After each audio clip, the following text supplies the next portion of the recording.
नमस्ते। कभी सोचा है कि ये जो हमारी जिंदगी है, ये एक बहुत बड़े बहुत बड़े साइकिल का हिस्सा हो सकती है।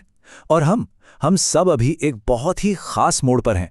आज 5 फरवरी 2026 के एक टेक्स्ट के जरिए हम एक ऐसी ही अनोखी आध्यात्मिक दुनिया को समझने की कोशिश करेंगे। तो चलिए शुरू करते हैं। तो शुरुआत ही एक बहुत दमदार विचार से होती है। ये हमारा छी छी चोला है, इसे छोड़ वापस घर जाना है।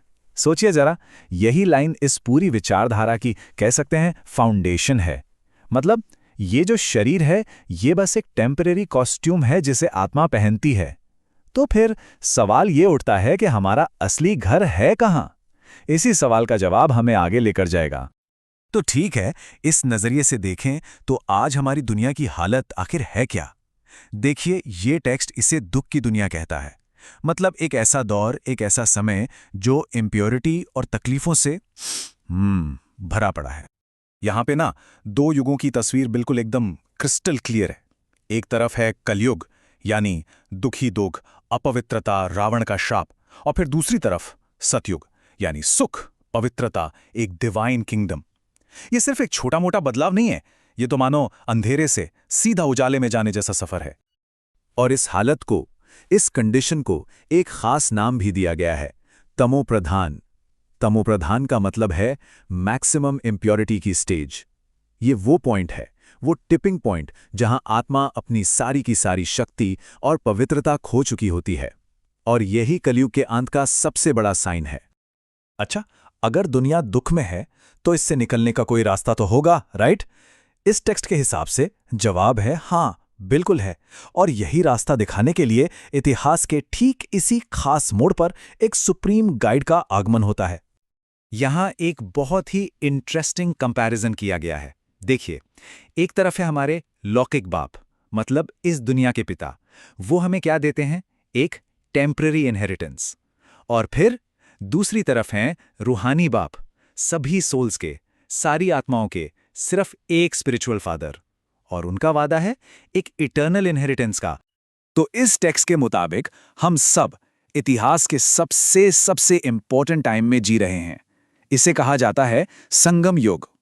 संगम युग मतलब वो समय जहां पुराना थका हुआ साइकिल खत्म हो रहा है और एक नया गोल्डन एज शुरू होने वाला है। ये बदलाव का सबसे ऑस्पिशियस, सबसे शुभ समय है। तो फिर सवाल ये है कि ये बदलाव होगा कैसे? आत्मा अपनी खोई हुई प्योरिटी, अपनी पवित्रता वापस कैसे पाएगी? कहते हैं इसका जवाब याद की विधि में छिपा है। और सही में यही हमारे आज के इस विश्लेषण का सबसे बड़ा सवाल है। अगर आत्मा तमोप्रधान मतलब इम्प्योर हो चुकी है, तो उसे वापस उसकी ओरिजिनल प्योर स्टेट में लाने का तरीका क्या है? What's the method? इसका जवाब ना 3 बड़े सिंपल से स्टेप्स में मिलता है, जो मिलकर बनाते हैं याद का मार्ग। स्टेप 1, खुद को ये शरीर नहीं बल्कि एक आत्मा समझना है।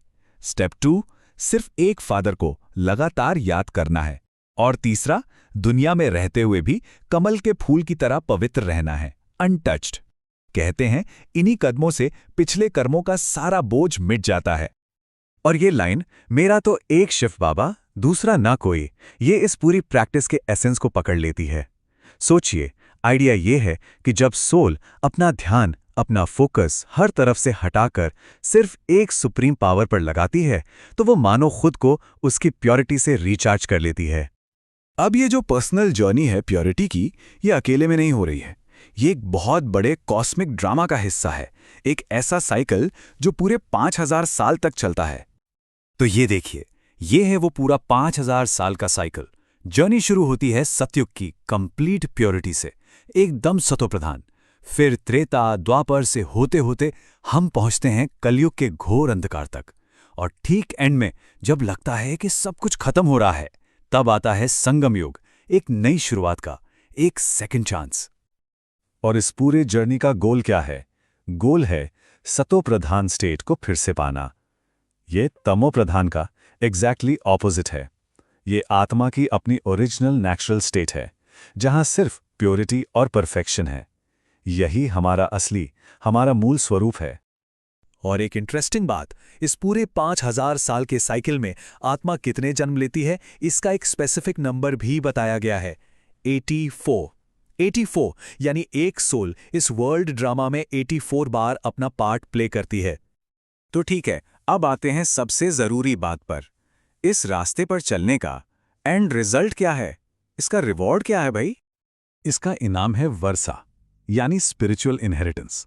और ये सिर्फ मन की शांति नहीं है, नहीं, ये सतयुग में एक राजा की तरह, एक सॉवरेन की तरह जीने का डिवाइन बर्थराइट है। ये वो इनाम है जो रूहानी पिता अपने बच्चों को देते हैं। और ये विरासत कितनी बड़ी है, सोचिए। टेक्स्ट बताता है कि जो भी इस संगम युग में खुद को प्योर बना लेते हैं, उन्हें आने वाले सतयुग और त्रेता युग में पूरे 21 जन्मों तक सुख और सॉवरेनिटी का रिवॉर्ड मिलता है। तो सतयुग में लाइफ होगी कैसी?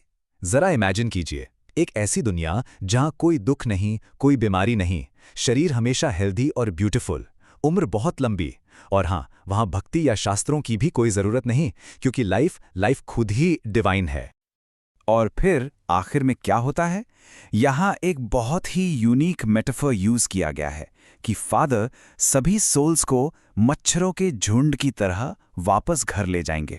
हाँ, सुनने में थोड़ा अजीब लग सकता है, पर यह दिखाता है कि सारी आत्माएं एक साथ एक ही लाइट की तरफ खींची चली जाएंगी, कलेक्टिवली। और बस इसी एक सवाल के साथ आज का ये विश्लेषण हम खत्म करते हैं। अगर ये शरीर वाकई सच में सिर्फ एक कॉस्ट्यूम है, एक पोशाक है, तो फिर इसे पहनने वाली असली एंटिटी यानी आत्मा असल में है क्या? सोचिएगा जरूर।